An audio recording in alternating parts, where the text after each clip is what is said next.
Un homme relâché, ce n'est pas un homme négligé. Ce n'est pas un clone. Ce n'est pas un faible.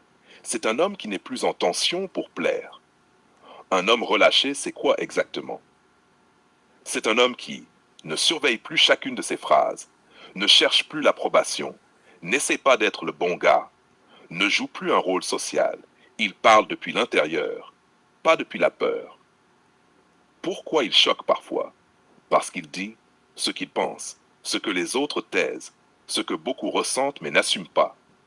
Pas pour provoquer, pas pour manipuler, parce qu'il s'autorise. Pourquoi il marque une femme? Parce qu'une femme ressent immédiatement, open quote, cet homme ne dépend pas de ma validation, close quote. Et ça change tout. Un homme relâché ne force rien, ne retient rien, ne s'excuse pas d'exister. Il crée une tension naturelle, pas une stratégie. La différence clé à ne jamais oublier. Homme relâché sans cadre, instable.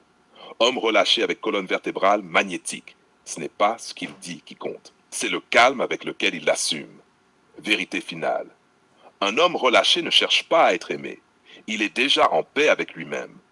Et cette paix-là se ressent, se respecte et souvent se désire.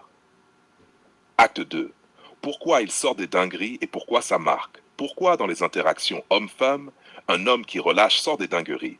Et pourquoi c'est exactement ça qui marque une femme? Écoute bien.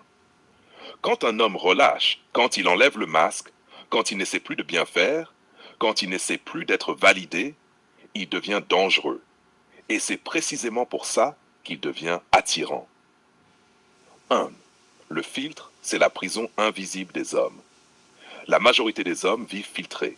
Ils réfléchissent avant de parler. Ils calculent les faits. Ils anticipent la réaction. Ils veulent être compris, acceptés, aimés. Résultat, ils disent ce qu'il faut dire, pas ce qu'ils pensent vraiment. Et une femme, ça le sent à 10 km. Elle ne réagit pas aux mots. Elle réagit à l'authenticité émotionnelle derrière les mots. Un homme filtré, c'est un homme prévisible. Et le prévisible n'imprime rien. Sache 2, quand l'homme relâche, il sort des dingueries. Quand un homme relâche, il peut dire une vérité crue, une phrase maladroite, une remarque borderline, un truc que personne n'ose verbaliser. Pas pour provoquer, pas pour choquer, mais parce qu'il s'en fout. Et ça, pour une femme, c'est un choc. Pourquoi? Parce que tout le monde ment un peu, tout le monde enjolive, tout le monde joue un rôle.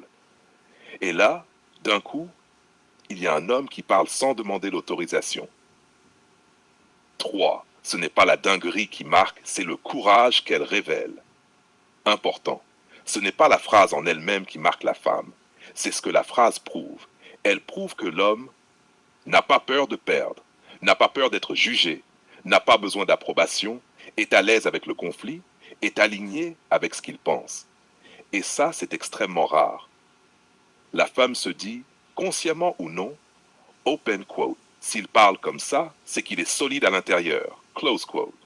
4. L'homme sans filtre crée une tension émotionnelle. La séduction, ce n'est pas être gentil, ce n'est pas être poli, ce n'est pas être parfait, c'est créer une tension. Un homme qui sort des dingueries crée de la surprise, de l'émotion, un léger inconfort, une rupture de schéma. Et le cerveau féminin adore ça. Pourquoi? Parce que la tension émotionnelle est stimulation.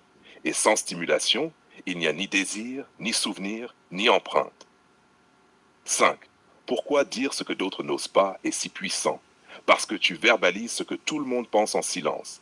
Tu mets des mots sur des non-dits, des contradictions, des vérités gênantes, des pulsions humaines réelles. Et là, il se passe un truc étrange. La femme peut être choquée, elle peut être déstabilisée, elle peut même dire c'est abusé. Mais intérieurement, elle se sent vue, pas idéalisée, pas flattée, vue. Attention, sans colonne vertébrale, ça devient du n'importe quoi. Maintenant, écoute bien. Relâcher sans structure, ce n'est pas du charisme, c'est de l'instabilité. Un homme qui sort des dingueries, mais assume, reste calme, ne s'excuse pas, ne se justifie pas, ne recule pas. Celui-là marque.